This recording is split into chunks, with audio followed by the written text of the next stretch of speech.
Hello, everyone. Welcome again to my humble channel.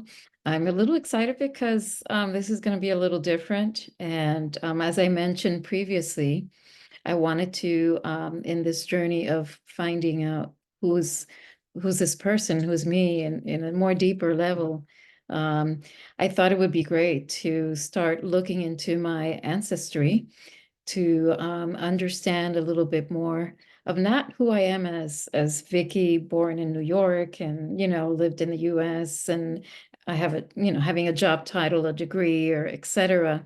But who is this individual that came to look this way and act this way and have different tastes and interests? So I started to dive in a few years back.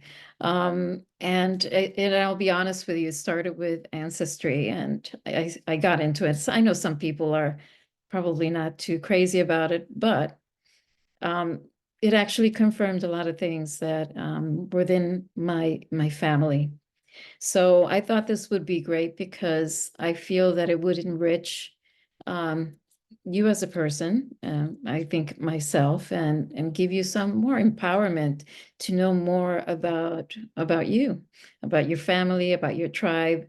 Everybody has a native uh, within themselves, either in Europe, either in obviously here in the United States or the Caribbean, which I'll get into. Um, the world is made out of the native people of the land. So to get to know really more deeper, their cultural, it's I think very fascinating. So with that said, I am going to talk briefly about my background. And there's so much to talk about, but I'm going to try to condense it as much as I can. My family, both parents are from Puerto Rico, and I was first generation born in the United States with my sisters. Um, they basically both were from, you know, a descendant of families from mainly European, Spanish, and some Portuguese because it was very close, and some Northern European. Um, but as well, the Puerto Rican community, the Puerto Rican, island, it's uncompensated by the native Taino, which my understanding is Arawak, and they are mainly in the Caribbean. We have them in Haiti, not Haiti, excuse me, mainly in Santo Domingo, Cuba, southern the United States, which more in the Florida area, and I think central and some part of South America. So there's a lot of story, obviously, about that, and it's fascinating. But going a little bit back again, Puerto Rico is made of three races, which is the native Taino, the Spanish, maybe the Spanish and the African. So looking into my background, I was able to understand that I have all three of them, which is fascinating. And it explains the versatility of my family, especially my mother's side, which has a lot of skin tones, beautiful skin tones, textures of hair, different textures of hair. I was able to interact with my grandmother, and she definitely has a lot of the native within her. I forgot to put a picture up, but she definitely has that native within her. When you see it, you can just tell. And the stories, that we encounter, not only stories, but the language that continues to go through uh, our words, our communication. You can tell that there's indigenous words in it. And so it's so super fascinating. um, so basically, a little history about Puerto Rico. Uh, as we all know, sorry about that. As we all know, Christopher Columbus, on his second journey, this was in 1493, he encountered Puerto Rico, thinking, obviously, you probably know the story, that he was going to go to India, but he ended up going to what they call the New World. And he died thinking that he went to India, believe it or not. So, but he came to Puerto Rico in 1493. And then we were under the Spanish crown till 1898, when that's when the United States came and took over. We became a colony, and in 1952, we were given the Commonwealth status. So Puerto Ricans are citizens of the United States, and they do have, not all, but some of the same, benefits of the US. But that is another chapter, another video, and it's a little bit more, obviously, in debt and political, but I'm not going to go there. Today is about obviously honoring my background, and I hope you can do that as well, because it really enriched me, and it gave me so much more texture in my life, and I can understand a lot of things about who I am because of this background. I will focus a little bit more on the native side. Basically, Puerto Rico was called Puerto Rico, it was called Borinquen. And Borinquen is a native Taino name for the island. And again, there was many things that we adapted from the natives. And when it came to food and came to traditional gatherings, music, they used a lot of percussion. And I'm going to show you, let me see if I can go ahead and do that, give you some slides so I can reference some of the things that I will briefly discuss. Again, there's so much about this culture, and it's very related to, the Native Americans, obviously, because they're very close in vicinity. And a lot of them share many of, the traditions. So I am going to go ahead and see if I could do this right now. So here, all right, let me share this one. This one, you can see it depicts the three races. So we have the Taino, we have the middle, which is the Spanish, and we have I think it's going to be on your left or right. I'm so sorry, I'm not sure, but you have the African. And as you can see, we adapted a lot of their traditions. The Tainos, it was, from what I read so far, a very tight-knit community. They had a cacique, which is the chief of the of aldea, which was I guess you can call the town.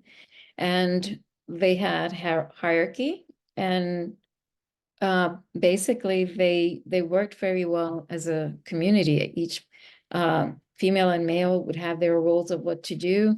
They were a very peaceful community, a very peaceful race in the Caribbean.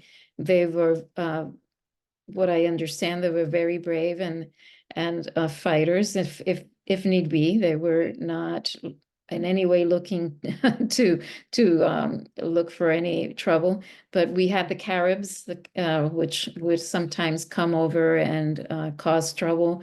They were actually cannibalistic. I don't know if that's the right word, but they would like to always come over and cause chaos and take some of the women, unfortunately. But when the Spaniards came, as a lot of us know, unfortunately, they had to adapt, or if not, a lot of them did not concede, and they basically said, it's either to go through, like Christianity and adapt that cultural and work for them more like slaves, or to practically die. So many of them decided to really not live.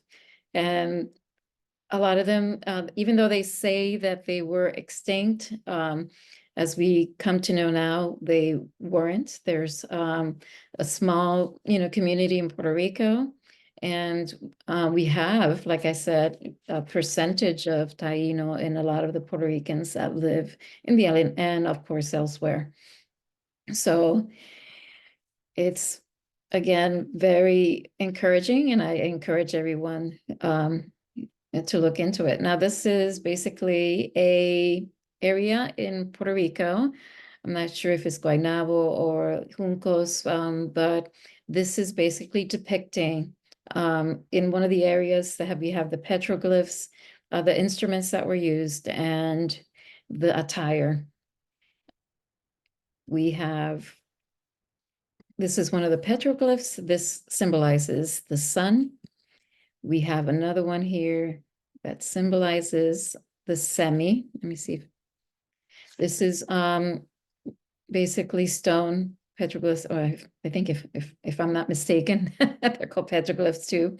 And these were a representation of spirits or gods. They had many gods, and they had a female god as well, which is depicted here on the upper center, a female goddess. We have the sun again. We have the petroglyph of a frog, which we have the coqui, which is a beautiful frog that at night comes out and makes this beautiful noise. It whistles. Maybe I can do it. It's like, so that's actually not bad, but that's how they sound at night, and it's beautiful when you're going to sleep. It's a beautiful orchestra. We have here the turtle and the bird, of course. I'm not sure which one is this. This might be a symbol of a hurricane, but I'm not quite sure. But I wanted to show you a few pictures, and because it's good to have a visual. And I hope this can actually encourage you to, maybe you have already, so if you would love to share it, I would love to hear about your background and to see how this has helped kind of redefine who we are as a human being on this earth, and give us some more of a grounding feel, and know that these native people appreciated nature, and they worked alongside together.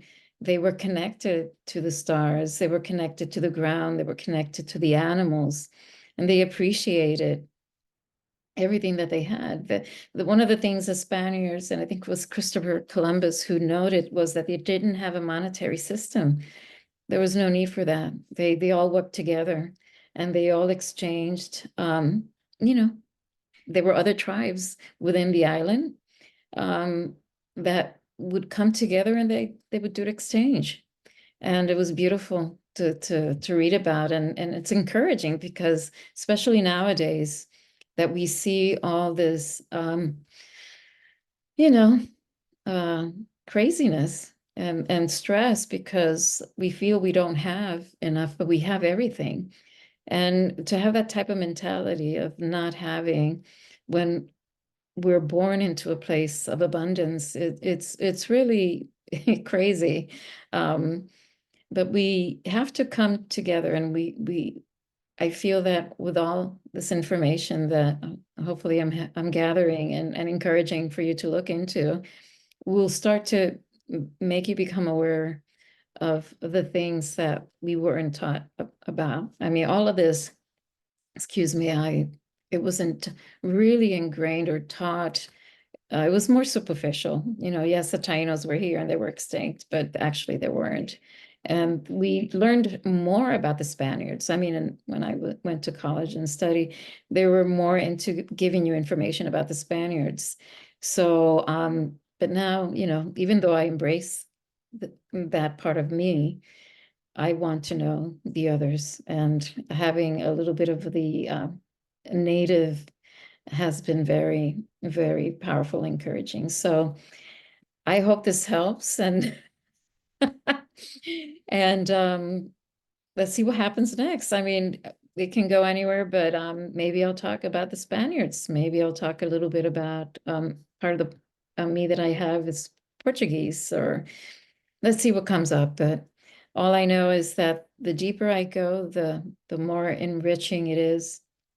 And what can I say?